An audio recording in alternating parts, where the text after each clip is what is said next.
Hello, my name is Jeff Farbman from the Wallace Center at Winrock International. Welcome to this National Good Food Network webinar entitled Anchors in Resilient Communities, Hospitals Increasing Community Health, Wealth, and Resilience.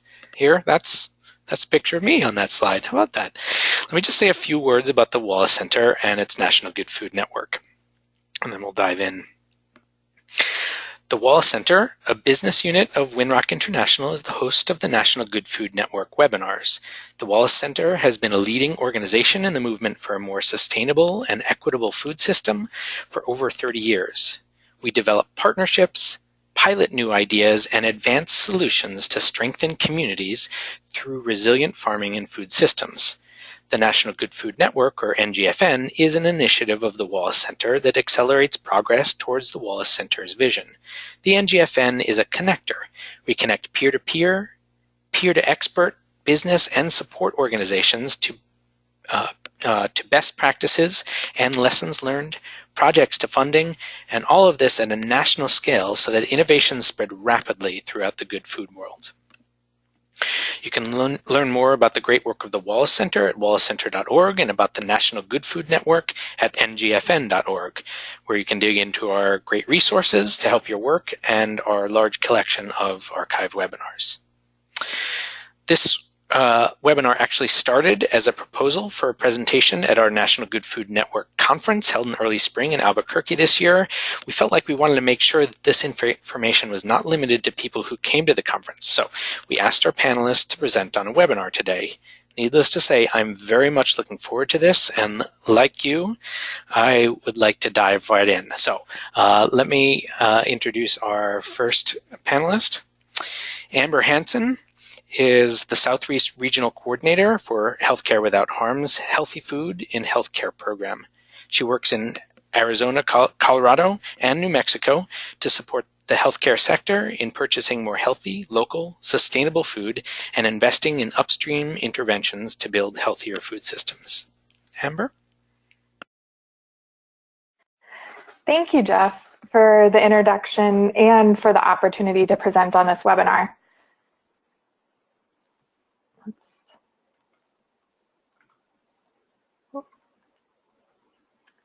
Practicing advancing my slides. They work. So today I'll be talking about the results of Healthcare Without Harm's 2-year national study that examined hospitals' community benefit practices to improve access to healthy foods, promote healthier food environments, and prevent diet-related disease. And I'm really going to focus on the project overview, some of our key research findings, and then introduce some of the playbook resources. Then I'll turn it over to my colleagues to talk more in depth about a specific project that illustrates the potential for anchor organizations to work together with community to build regional food systems. I want to start though by giving some background on our organization as well as the program I work for, Healthy Food and Healthcare. So Healthcare Without Harm was founded over 20 years ago. And you'll see our mission here up on the screen, and that is to transform healthcare worldwide so that it reduces its environmental footprint, becomes a community anchor for sustainability, and a leader in the global food movement for environmental health and justice. And working close with Healthcare Without Harm is Practice Green Health, our sister organization that is a nonprofit membership and network organization for sustainable healthcare. And they work with over 1,200 member hospitals throughout the US. And then Healthy Food and Healthcare program was founded in 2005, and our program works to harness the purchasing power and the expertise of the healthcare sector to advance the development of a more sustainable food system. And for context, some key strategies that our hospitals use to influence health and sustainability in our food system include things like using their food service purchasing to support more regionalized, sustainable food production, or improving campus food environments to be healthy by default. So really promoting healthy eating for their staff, patients, and visitors. And then also increasing access to healthy, affordable local and sustainably produced foods in the community through initiatives like community gardens, produce prescription programs, mobile markets, CSA programs, just to name a few. And more recently, facilities and systems are leveraging their investment opportunities to expand the reach of their impacts. And I have this slide here really to illustrate the why behind our work, to make clear the connection between our broken food system and impacts on public health. And the framework we use to address our work is an environmental nutrition framework. And that holds that healthy food can't be defined by the nutrition quality alone. Rather, we're defining healthy food as the end result of a food system that conserves and renews natural resources, advances social justice and animal welfare, builds community wealth, and fulfills the food and nutrition needs of everyone in a community. So in collaboration with the healthcare sector, we're really evolving that narrative around food and health beyond nutrition to embrace social and environmental health impacts of food and food systems. And we're really emphasizing the critical role that hospitals play in driving this new paradigm. So what does a healthy, sustainable, equitable food system look like? Well, up here on the screen, we have some key opportunities for strengthening our food system. And I just want to note that these opportunities can be stacked for greater cumulative impact. So for example, when working to create healthy food access programs, strategies can be integrated to also support local and sustainably produced foods. So that not only increases the positive health impacts, but supports regional farmers and creates a more resilient system that has fewer impacts on natural systems. So I'm going to transition into talking about our community benefit and research, our community benefit research and playbook. But I first briefly want to introduce some key terms and ideas around community benefit to make sure we're all on the same page. So private nonprofit hospitals throughout the US are exempt from paying taxes. And to justify this tax exemption, hospitals provide public benefits to their communities, and that's known as community benefit. And to qualify as an IRS community benefit activity, a program or activity must respond to a demonstrated health need. And the principal form public benefits have historically taken, and still continues to be this way, is the provision of free or reduced cost care to patients unable to pay for health care. However, that's changing, and there is a small and growing percentage of community benefit dollars that are directed more towards health promotion and prevention activities. And a vital element of hospital community benefit is also conducting a community health needs assessment, or what I'll start to refer to as a CHNA, every 3 years. And the CHNA identifies priority health needs in the community, and then facilities develop an implementation strategy or a community health improvement plan to address these needs. And then each year, the facilities are required to submit a CB report or community benefit report that typically accompanies their IRS filings. And there have been some fairly recent changes under the Affordable Care Act and IRS regulations for community benefit that has nudged hospitals towards greater community engagement and more of an orientation to population health and prevention. So now there's an impetus for hospitals to collaborate with other stakeholders to implement community health improvement plans that address more of the social and environmental determinants of health, such as what we looked at, access to healthy, affordable food. All right, now the project. In 2015, Healthcare Without Harm undertook, with the support of the Robert Wood Johnson Foundation, a 3-year project to examine hospital community benefit landscape across the US and to identify and understand some promising practices around promoting healthy food access, healthy eating, and creating healthier food environments to address the risk of diet-related diseases. And this research and resource development project had several parts. The first being a national survey. And in 2016, we conducted this national survey of a random sample of 930 community benefit directors at hospitals across the US. And the survey had about a 23% completion rate. From the respondents to that survey, we also obtained the CHNA and the implementation strategy and collected a set of data from those. The next step were in-depth interviews, and the research team conducted more than 90 in-depth interviews with key informants. And those were primarily community benefit or community health directors, though public health officials who collaborate with CHNAs with hospitals were also interviewed, CHNA consultants, and representatives from hospital associations.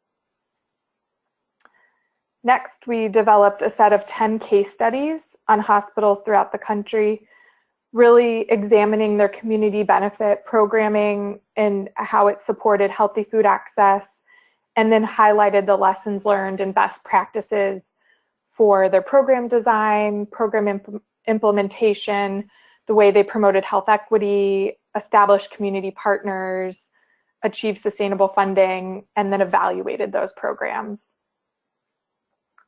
And then finally, informed by all of this national research, we developed a suite of online resources that is called the Healthy Food Playbook.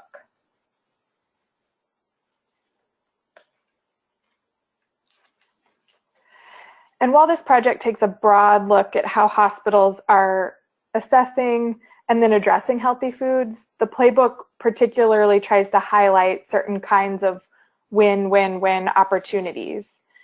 And so the playbook seeks to promote promising practices that include local food producers and food enterprises as part of this multi-pronged effort to increase access to fresh, affordable, and sustainably produced food, while also promoting health equity and stimulating the local economy, particularly through the creation of well-paid jobs in low-income communities.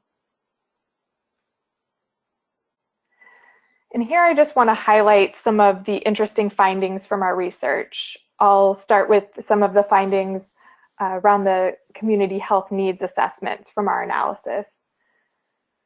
So we found that 71% of hospitals identified obesity as a health issue in their community, while only 13% identified food insecurity or healthy food access as a health need. While we know that that is often an upstream cause of obesity and other nutrition-related diseases. And these numbers were really mirrored in the implementation strategies as well, so the programs that the facilities implemented. They primarily addressed education around nutrition and physical activity to prevent obesity, and very few of them actually provided or increased access to healthy foods. I also want to note that 45% of the hospitals included at least one food-related organization on their CHNA steering committee, and that was strongly correlated with then having a community benefit program that targeted food access. These are some more findings about implementation strategies. Respondents reported on the different kinds of support that they provided these community benefit programs. And as you'll see from this graph, staff time or other in-kind contributions were the most common forms of support, above financial support for a specific event or longer-term program support. And here we see the evaluation methods that respondents reported using. Program participation was by far the dominant program evaluation measure. And then the next most frequent measure were surveys of participants' health knowledge, and then followed by biophysical health indicators like BMI. And a goal for this project was really to promote a common evaluation framework and common indicators for healthy food access initiatives. We also asked on our survey about community benefit professionals' views on programs that not only support healthy food access, but support local food systems. And those results were encouraging.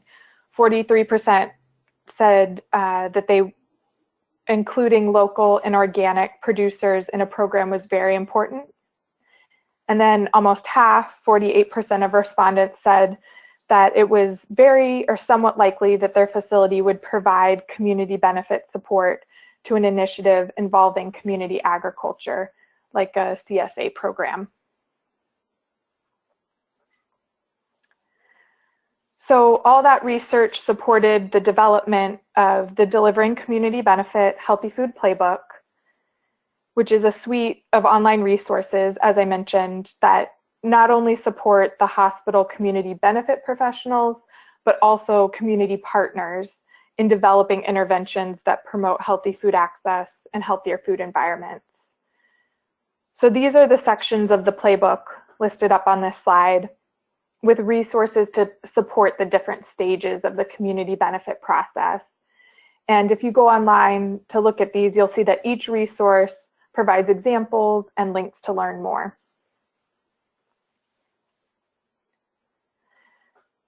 And I'll just wrap up by showing a couple of our featured resources from the playbook.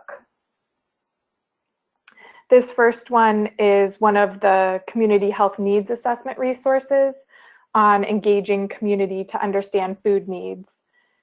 And it provides guidance for engaging community food system stakeholders and community members during the CHNA process and the community health improvement planning process, as well as information on how to conduct a robust landscape assessment of existing community food organizations, resources, and assets. This resource is an example of an implementation strategy resource. It's our brief on fruit and vegetable prescription programs. So it highlights successful fruit and veggie incentive programs that have hospital support across the country. And it also describes the different ways hospitals can provide community benefit support to add value to existing fruit and veggie incentive programs.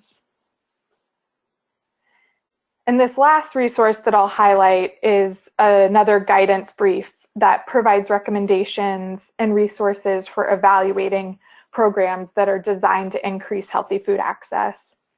So it has recommendations for evaluation frameworks, as well as validated and frequently used surveys and data collection tools.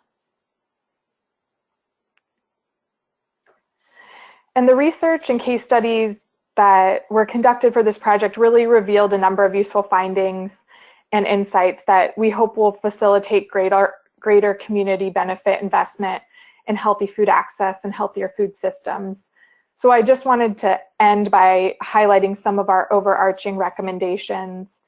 And that is first to have facilities collect information about food access and food environments for their CHNAs and actively involve community food-related organizations in this process. Then engaging hospital leadership in the community health improvement process and really trying to find a community health champion in senior leadership. Building strong community partners to help leverage and multiply impact of contributions to community health. Utilizing common established indicators for program evaluation. And then finally, we recommend interventions that address food environments with that triple win strategy.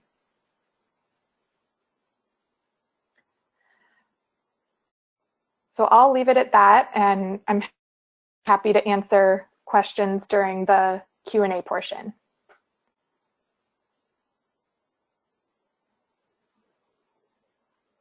All right, thanks, Amber. That was great. All right,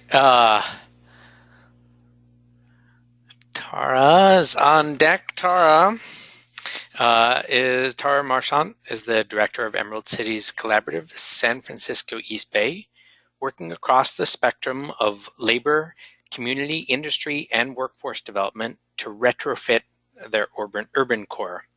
Tara co-coordinates the Anchors in Resilient Communities initiative to build community health, wealth, and climate resilience in the Bay Area. Tara, tell us how it's worked. Thank you. Hi, everybody. My name is Tara Marchant, and I work with Emerald Cities, and our mission is to green our cities, build our communities, and strengthen our democracy. And I'm very privileged to be here with my co-conveners and the Wallace Foundation to represent and show you guys what's going on in the East Bay around the MyCultiver Regional Food Project. So Anchors in Resilient Communities began in 2013, and as Amber shared, the Affordable Care Act was coming into existence, so stakeholders from the Democracy Collaborative, Emerald Cities, Healthcare Without Harm, Kaiser County folks, some of the foundations like the California Endowment got together and said, how can we leverage this policy, and policy is often a driver, such that we can create community wealth, project opportunity, and localize economics. And it was clear to us that the East Bay had so much intent around community engagement and strong nonprofit organization that we thought we would start first in this location. So in 2015, we established, again, Emerald Cities with Healthcare Without Harm, who's our co-convener, a table of representatives from key anchor institutions in the healthcare and education sectors, nonprofits, lenders, foundations, community leaders, cities and counties in the Bay Area. And we define our mission as addressing the social, both economic, environmental determinants of health by leveraging the assets and capacities of Bay Area anchor institutions and community-based partners with a focus on expanding community wealth and ownership, improving health outcomes, and strengthening the capacity of communities of color and low and moderate income residents to be resilient in the face of climate and economic disruption. It was very important that this was targeted and locally based. We had a funder, the Cal Endowment, who had put in a lot of funding in a Building Healthy initiative in 14 communities. And 2 of those communities were in the East Bay. One was Richmond and one was Oakland, in particular East Oakland. So the ask of that funder was, in our research around anchor procurement and project prospects, could we build an economic opportunity engine business within those 2 communities? And the good news is that we actually are going to have this located in Richmond. There's a 100,000 square foot facility that is being financed. We're setting up finance to actually build construction, and you'll hear a little bit more about that. So what are resilient communities, and what is the background to what we wanted in this objective with Anchors in Resilient Communities? Well, they are creating locally available renewable resources like food, water, and energy, diversifying systems like electricity, water, and transportation, establishing foresight around future conditions with plans of action, and bringing in social equity to create a community where people know and care for each other. So we were really confident that with the local engagement of the East Oakland players, that we would have a stronger table, a platform in which to deliver on our mission. So we began this process with the Democracy Collaborative, and many of you might know of the work the Democracy Collaborative has done in the past around cooperative ownership and building businesses with the Cleveland Clinic. So they were a partner with us, and we did research for about 16 months, and our methodology was to identify anchors of interest in East Oakland and Richmond, and those are on the side: Kaiser Permanente, the Berkeley, you see Berkeley Systems, the school districts, community colleges, the the LBL Richmond campus, the counties, and to identify best practices. This took place with over 200 interviews, targeting human resources, procurement, community engagement, and really trying to target and identify what businesses, opportunities were coming through within their procurement needs around goods and services, and how were they connected to each other. Additionally, we wanted to know what the supply chain was. Who were the people on the ground who were going to be able to facilitate this business opportunity? Was it going to be built from scratch? Was it going to be leveraging what existed? So there's a lot of interviews happening with community representatives, minority and community business organizations, workforce training organizations, technical assistance, financing programs, really sort of assessing the interest, the engagement, where the strength lied. And the entire time the research was going on, we didn't want to have that happen behind doors. We really wanted to have engagement with the community. So we had public learning sessions. And this provided a back and forth platform where we could hear what was occurring as well as we could share our intent. We had public learning sessions on food, energy, community ownership, along with some webinars. You can look at those actually on the Emerald Cities YouTube station. There's a whole host of filmed webinars. We filmed them so they would be available for people to listen to the dialogue that happened with community. Additionally, we had an ARC advisory committee, which consisted of our funders, our anchors, community-based organization, some strategic partners that were helping to guide the intent of the ARC initiative. After a year and a half, we came away with some significant findings. One was that there was a lot of money available within the hospitals, the governments, and universities, $6.8 billion that had aligned needs and purposes. And additionally, we came up with key places and key areas where opportunity existed at this moment. Because again, when you're doing the procurement, some of the procurement contracts might be 5 years out. So that wasn't an immediate opportunity. What were opportunities happening within a year, within 2 years?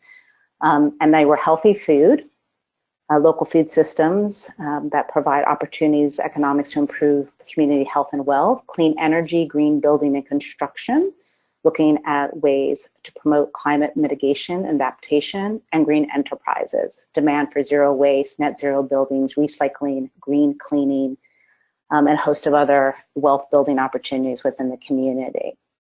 What we didn't know was that one of our key partners, Kaiser, who is at our table and a funder, was working with a vendor through their own policy called Kaiser Total Health 2025. And that policy was driving a lot of their internal processes around climate mitigation and climate action. And so this chart shows of the very strong intention that Kaiser had around climate action, water conservation of 25%, waste reduction of 100%, safer products. But the one that was introduced to us through a key Kaiser procurement lead was around sustainable food. Food service partners had a 20-year relationship with Kaiser, and with this new policy of 100% food being purchased locally, sustainable, and organic within 250 miles of their facility was driving the internal shift within their vendor food service partners to meet that need. So we were introduced to food service partners who at that moment was able to get 42% of their food purchased within the policy objectives. When we talked with food service partners, we had some very strong things that we wanted with a partner, because again, our mission was around high wages, around low-income communities, around community ownership, around engagement with the community and having a conversation that went both ways.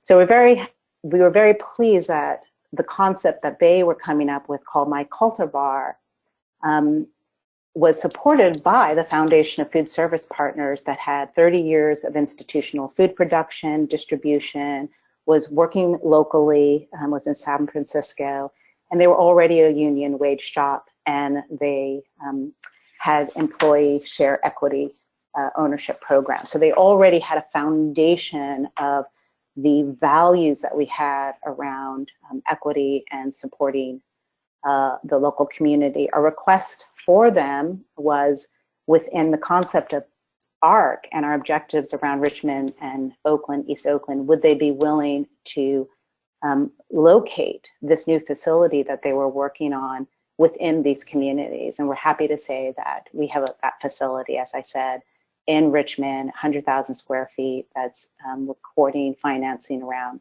for construction and delivering of not only the Kaiser contract, but other contracts.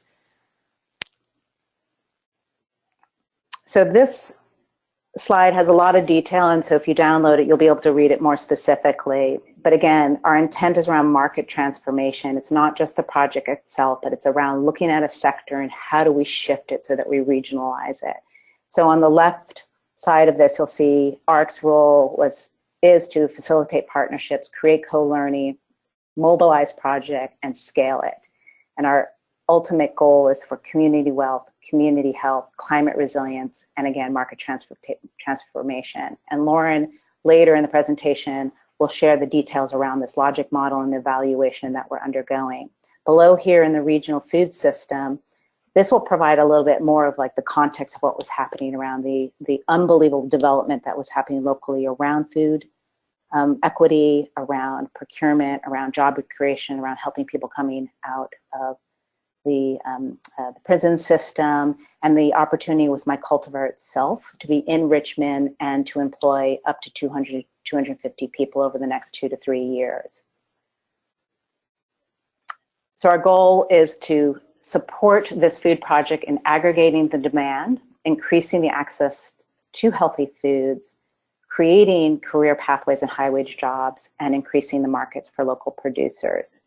And it's not a small undertaking, and we really are going to need the support of the community. And this slide, what I wanted to highlight is we've had, here's a photo of one of our community public learning sessions.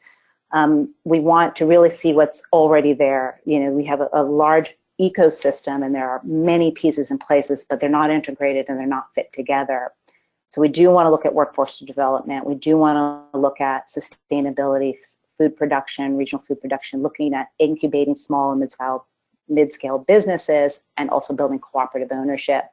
But we also wanted to share that within the research findings, there were key things that came up around food.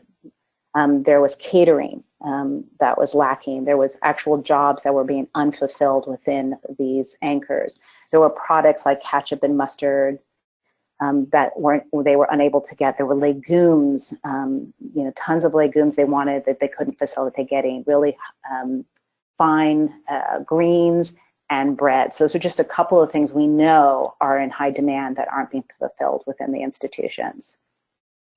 So in looking at this, it's not a small project, and right now Healthcare Without Harm and Emerald Cities are small staffs.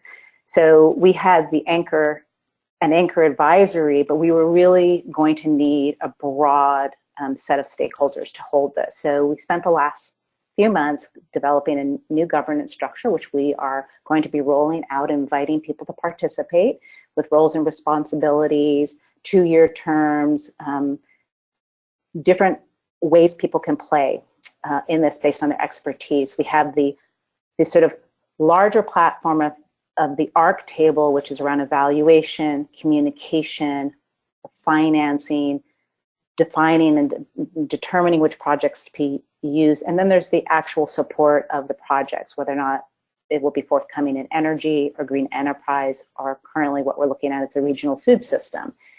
And within that, we're going to have work committees, and we're inviting key stakeholders to lead those and hold them around farming and suppliers, around financing and ways that we can help build capacities of farmers and aggregators and hubs, and then looking at career development, workforce, and community ownership.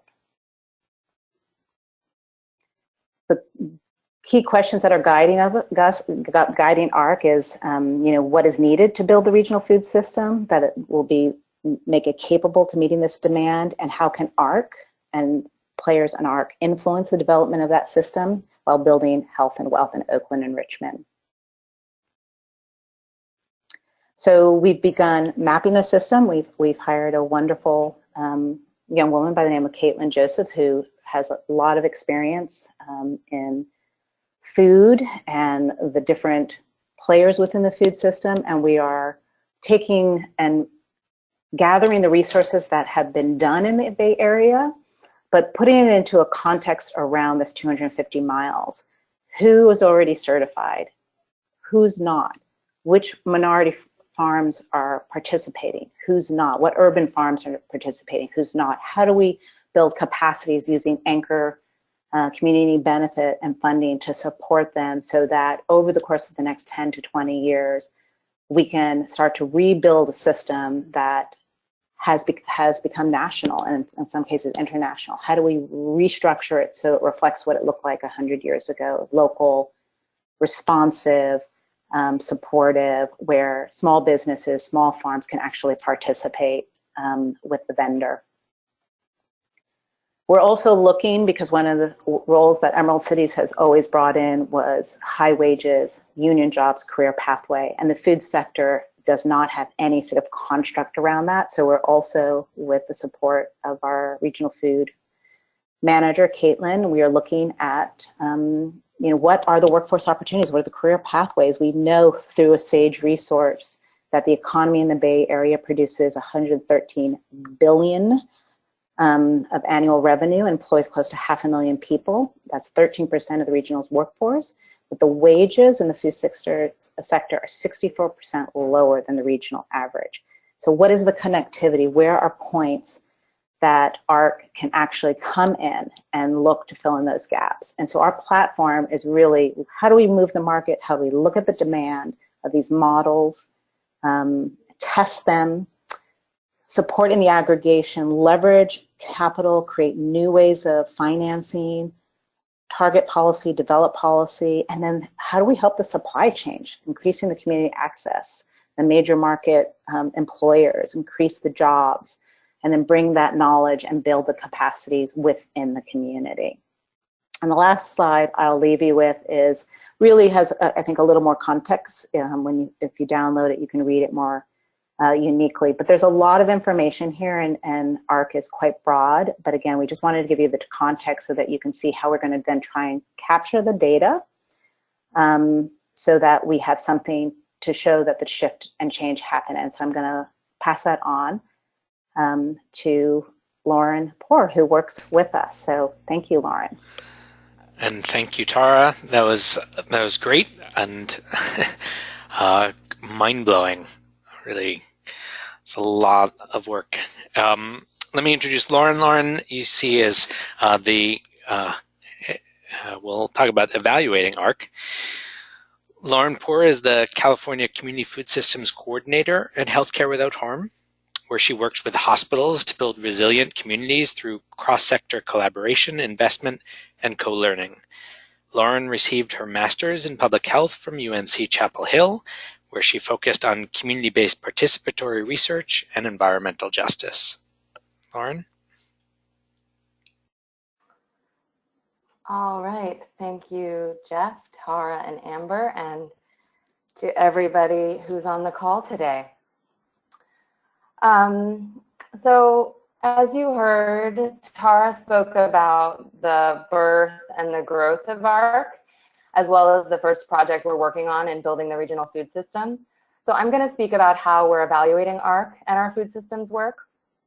In 2017, we embarked on a formal evaluation process, recognizing that things were moving quickly with the regional food systems work and that we needed to have a way to measure impact, as well as better articulate how we were getting from where we started to our collective vision of health, wealth, and climate resilience. Oops. See if I can get that to move. There we go. Oh. Sorry about that. There we go. So today I'm going to walk you through our process, the evaluation work group, and key components of our evaluation, including our logic model, a participation and collaboration survey that we did, and the MyCultiver Richmond Food Production Center indicator list. I'm also going to mention as we go along how we're incorporating recommendations from the evaluation into our work in 2018 and beyond. So we started with some broad evaluation questions about our process and impact. As Tara mentioned, we had done an assessment of anchor and community assets and capacities to understand the landscape in the East Bay and the Bay Area, but it was time to look at how our work setting the table with these stakeholders was going and what impacts we were having. So a few of our process questions, as you can see here, were to what extent and in what ways has the ARC table successfully collaborated to achieve its goals? How has ARC been successful at achieving power sharing at the table among the anchor and community participants? And with impact, how and to what extent is the ARC table shifting systems and building community health, wealth, and climate resilience in the Bay Area? In order to help answer these questions, we put together an evaluation work group. We pulled from our ARC advisory group and asked for interested participants. The interest primarily came from anchors and their evaluation experts.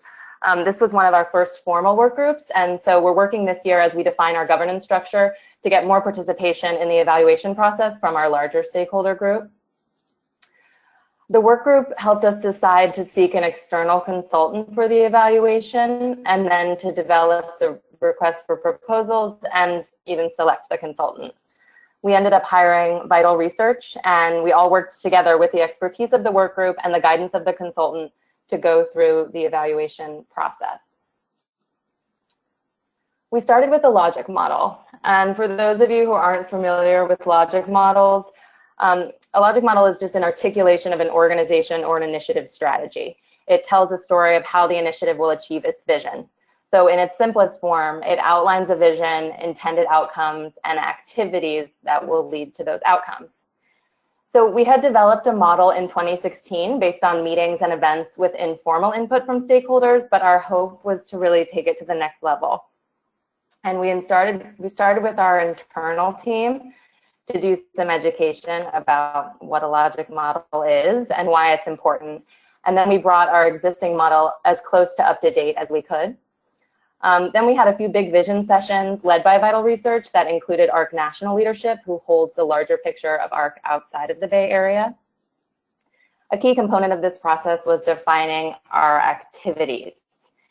And the activities that you see here reflect the actions of the convening organizations of ARC, which are Healthcare Without Harm and Emerald Cities Collaborative.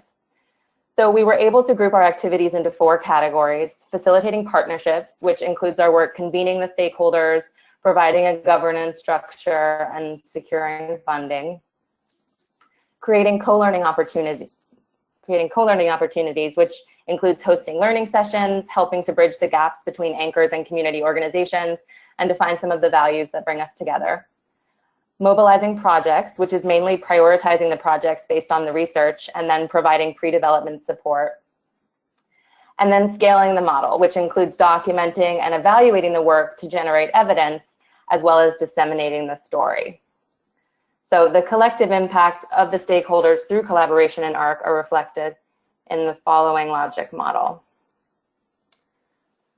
We've all agreed that this is a living logic model, so as we move forward with our governance and communication strategies, we can adapt, and really we already have been adapting it in our work this year.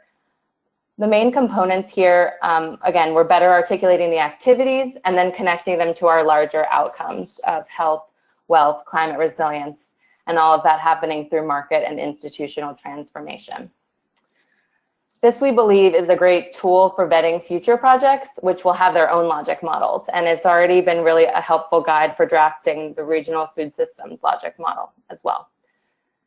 As you can see, we're trying to tell a complicated story, and we recognize that different things will be important to different people. So this is a summary of a longer, more in-depth model, And the slides will be available after the webinar, so you can dig in on this a little more on your own. The next key component of our evaluation process was a participation and collaboration survey.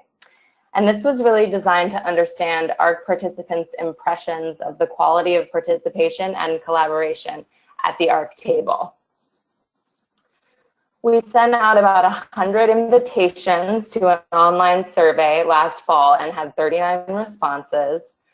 Vital Research then followed up with 5 of those surveyed to do semi-structured interviews. And the survey focused on 6 domains of partnership and collaboration, including vision, engagement, leadership, decision-making, communication, and progress and outcomes. So we pulled out a few results to share with you all today. Survey respondents were asked to select their primary representation at the ARC table. So figure 1 shows how survey participants identify the organizations they represent at the table.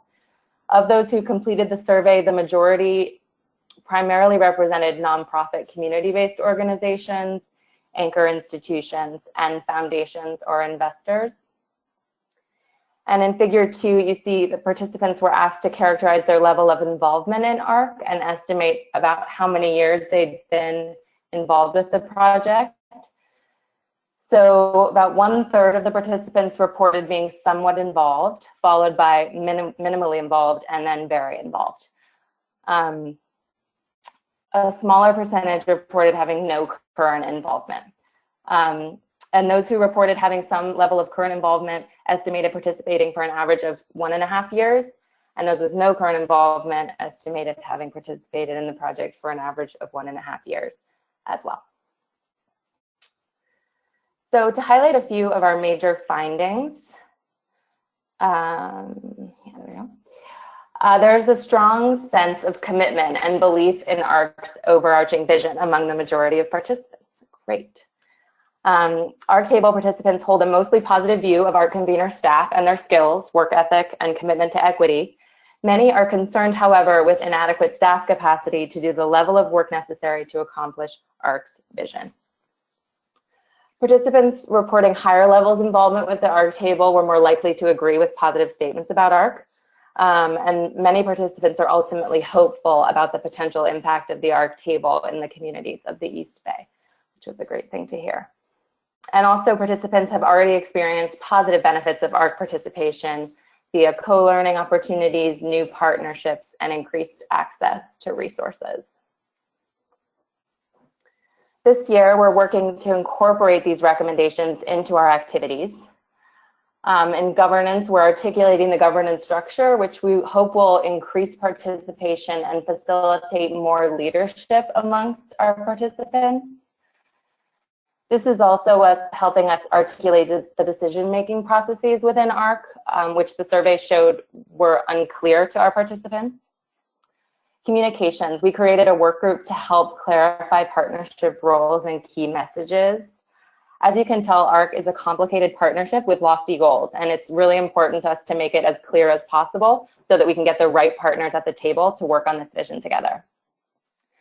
Staff capacity. As Tara mentioned, we hired a project manager who can dedicate her time to the regional food systems work. Community engagement, all of these pieces we hope will help us better engage our community partners in both the governance and project components of the ARC work. And continued evaluation, we're planning to do the survey again to see how our efforts reflected in our partners' impressions. So shifting to the project side of ARC, the last key component of the evaluation I'll mention today is the MyCultiver Richmond Food Production Center indicator list and dashboard. Vital Research worked with staff at ARC and food service partners to create a list of feasible, meaningful indicators to capture the progress of the MyCultiver Richmond Food Production Center. The indicator list is aligned with the ARC logic model outcomes, and it includes an overall list of indicators for the evaluation of the project moving forward, including indicators for which data are currently available and indicators with data that will become available in the future. And the list is divided by those indicators relevant to staffing and supply chain. The list also includes ideas for future annual surveys, including a MyCultiver staff survey, supplier survey, and survey of anchor institutions who are contracted with MyCultiver. I'm now going to walk you through the indicator list so that you have a sense of what we're planning to measure.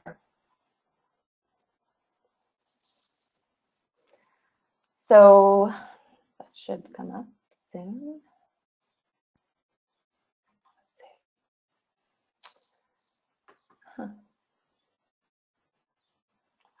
There we go. The first tab, as you see here,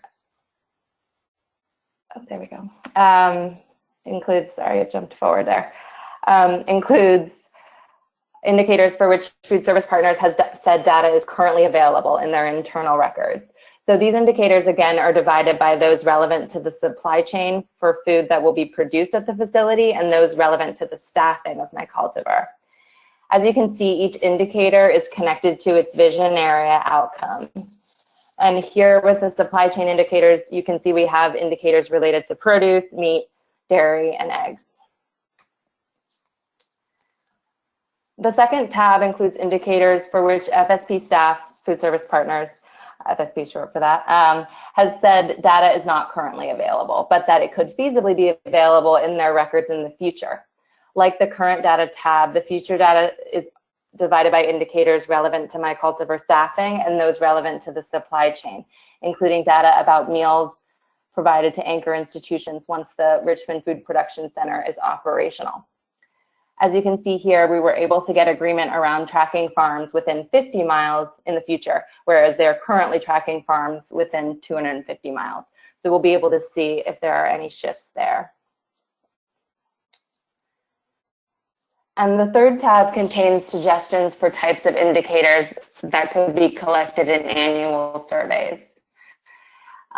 Those surveys are recommended to collect data that's not available in FSP records, and they're rooted in the experiences and opinions of project stakeholders, and that may require more open-ended responses. These surveys will offer an opportunity for richer qualitative data that's not housed in staffing and supply chain records. So the MyCultiver staff survey, this could be used to ask questions about employee wellness, quality of life, and job satisfaction. MyCultiver supplier survey, this will be an annual survey of vendors in the MyCultiver supply chain, which could provide more details about the impacts that contracting with MyCultiver has on vendors. For example, farmers in the supply chain could be asked whether they feel their economic security has increased because of their contract. And if so, whether they've been able to purchase more equipment, hire more staff, or make other changes to their business. The survey could also provide more information about the vendors themselves. For instance, any desired demographic information that's not collected in FSP records could be included. Lastly, a survey of anchor institutions contracted with MyCultiver. This could provide data on how these contracts have changed institutional purchasing policies and purchasing goals. In addition, it could be an opportunity to collect data on how many people in the institutional side have access to local sustainable food via MyCultiver produced meals. Of the larger list of indicators, ARC and FSP staff voted to select certain indicators for visualization in the MyCultiver dashboard. Vital Research designed this to both house the raw data and then turn it into a simple one-page visual that can easily be shared to show progress status, project status and progress. We selected indicators that were most meaningful to report on an ongoing basis, including staffing data, so tracking living wage employees, number of new hires, local residents, number of justice involved, which was a term being used to describe involvement with the criminal justice system. And this chart, so you know, was created with dummy data to give a sense of how the dashboard functions, since we only have data from the last quarter of 2017 at this time. And this last slide is the supply chain data that was selected for the dashboard, and it includes pounds of produce from farms within 250 miles, pounds of produce sourced from farms with sustainable practice, and data on sourcing of animal proteins. And the definitions that we used for local and sustainable come from Healthcare Without Harm's sustainable food criteria list that a lot of our hospitals use. For those who are unfamiliar with the list, we'd be happy to share it with you after the webinar. And that's all I have for today. Thank you so much for going with us on this journey from community benefit to ARC's vision and outcomes. And I think we're looking forward to hearing your questions. And questions there are. Thank you. That was fabulous. All right, I'm gonna just jump right into some of these questions, and as you're listening to these questions and answers, please feel free to enter your questions in the questions box, and also note that our panelists here have shared their email addresses, so you may contact them directly if there's a question that you have that didn't get answered, or for further details. Okay, Tara, one for you here. Petra asks, how did or will you and your colleagues meet sustainability goals while also keeping the food affordable for the budget constraints that public institutions face? A perennial question. Well, that is actually a question that we are, that we brought up and are looking at in terms of how can the community benefit dollars support with some of the costs associated with capacity building for the local farms? How can our financing of the actual facility bring back revenue that can go back to the farms, the communities, and even our organizations to support us ongoing? And I think the question more specifically, and it's one we are grappling with, is the different price points that, like for schools, for example, have than say hospitals. And we're doing analysis on what possibility that is. Again, it's unknown because we're looking at the system itself around where the costs are lost.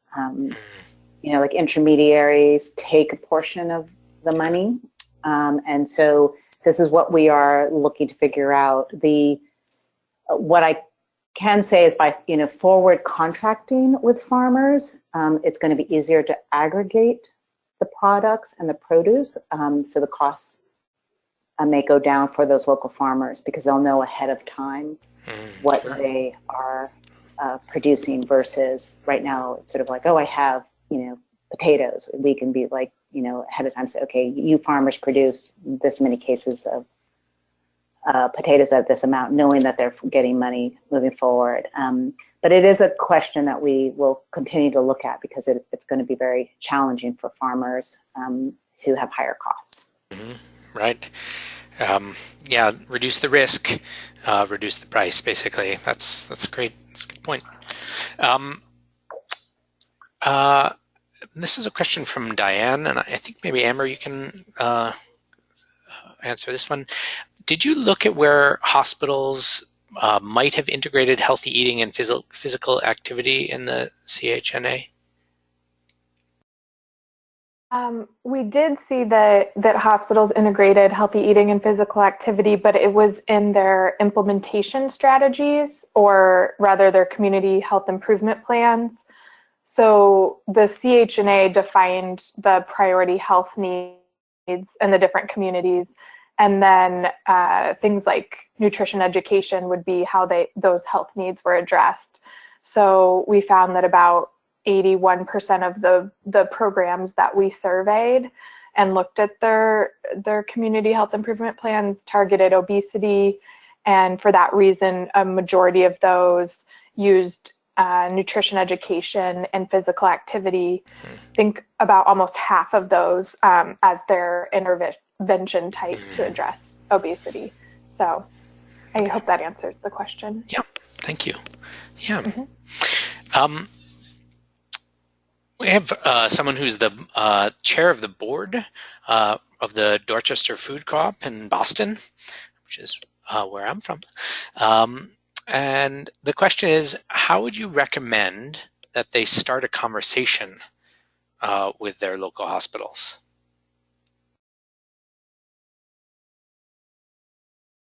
How do you get in the door of the hospitals? Right. So we have some great resources, not to plug the playbook as the answer to the question, but I think there's some great resources in our Healthy Food Playbook as to how hospitals can connect with community-based food organizations and bring them into this community health needs assessment process. But the same goes for organizations. They can reach out to hospitals. Sometimes there is a community benefit director and a community benefit department dedicated to working on these initiatives. And so that makes it much more clear-cut than having to define where a community health or community benefit person may be housed within the hospital, which could be from, in their PR department or somewhere else that's not as clear cut. But many hospitals will also partner with public health departments to do a coordinated community health needs assessment, and those meetings are open to the community. And so maybe that being a first point of contact, the community-based organizations joining those meetings and bringing their voice to the community health needs assessment process, and as well as their data and the stories from their communities, would be a good way to connect into that first step of the community benefits process. Yeah, that point about data was made clearly in the presentation about how data speaks so loud to decision makers at hospitals and other healthcare institutions. That's the right. world they live in and think in, and data is critical. The National Good Food Network did a while back, year and a half ago maybe, a webinar including Mary Dale DeBoer, and she had some about community benefits, and she had some great ideas as well. So I mentioned earlier that we record and archive our webinars at ngfn.org/webinars, and so you should dig into our archives and review that one as well. A question about the veggie script programs. Is Healthcare Without Harm part of conversations about getting fruit and vegetable prescription programs to be reimbursed by Medicare, Medicaid, or even health insurance?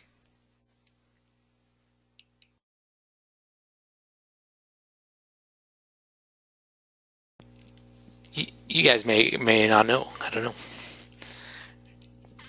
Healthcare Without Harm is definitely a national org. I don't know. All right, we'll table that one. Yeah. I was going to say, I'm not sure specifically, but we do have organizers around the country that are working on different aspects of the programming in their states. So it's possible that those conversations are happening in other regions. Okay. How many staff are employed to make ARC work? To make ARC work. So right now, I would say there's 2 dedicated staff people, the regional food program manager and myself at Emerald Cities. And then there are people that are supporting it, with Healthcare Without Harm, we have 3 staff members who are doing aspects of it, and then we have some support within Emerald Cities and Healthcare Without Harm, and key things like financing our workforce. So I would say probably in total we're at like 3.5, and it's very small. Which is why we don't want to, in order to be nimble and flexible, we don't want the staffing fully to be within our organizations. We really want to set up a structure up such that folks who have expertise in certain aspects of the ecosystem are supported. and they can build the staff capacity or use their skills to help deliver on the outcomes. Mm-hmm. Diane is asking if the ARC data fits into the collective impact rubric. Lauren, are you familiar with collective impact?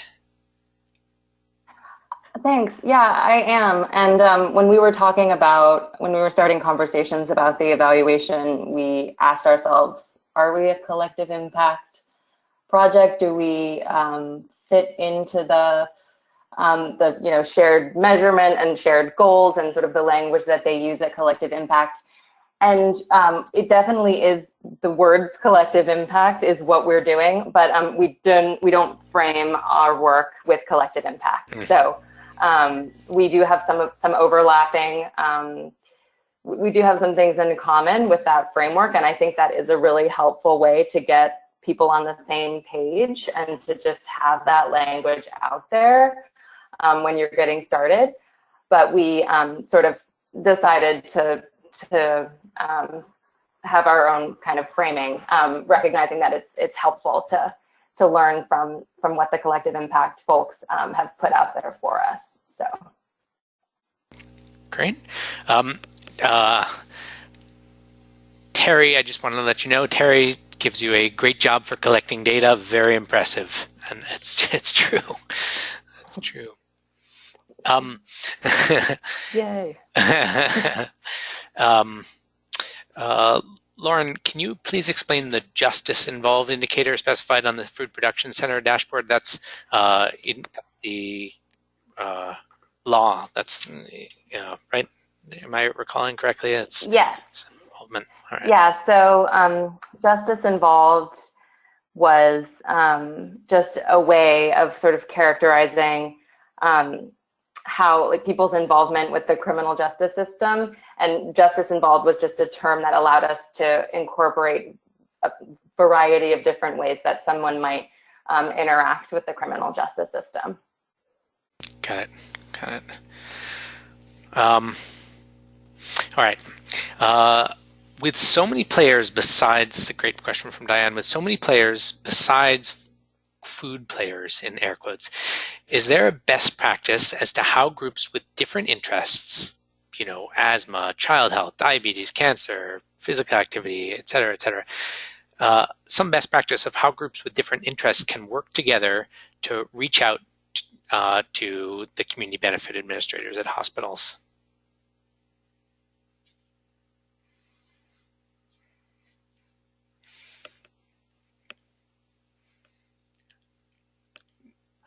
I can try to answer that question. So this sounds similar to the other question from Dorchester as to how community organizations can get involved in that CH&A process. And I'm glad you brought up Mary Dale, because she was a key advisor to this project, and I'm sure has valuable things to say on the webinar that's pre-recorded. But there's a number of ways. It could be involved in that inventorying of what's already out there in the community. So for food, it could be food-related community resources or projects, or whatever community health issue that an organization is focused on. It could be participating, as I said before, in any sort of focus groups or surveys or interviews that hospital or health department conduct in order to get input on a community health needs assessment. It could be helping to gather or review data, or help to prioritize health needs, and then actually attending those community health needs assessment or community health improvement plan meetings, steering or advisory committee meetings. That wording might be different community to community, but actually attending those in person and kind of holding up the work that an organization does, because otherwise if it doesn't get incorporated in that first stage and then prioritized as a health need, then the community benefit projects aren't going to address that particular health issue, because those match up. Okay. All right. And Amber, can you just tell us again how to get access to the collection of tools? Oh, absolutely. I don't know if I shared the website on a slide, but I can absolutely do that for the follow-up. It's foodcommunitybenefit.noharm.org. We'll take folks to the playbook, and I can share that with you, Jeff, to share more widely. Sure. Great. Yeah, and definitely do check it out.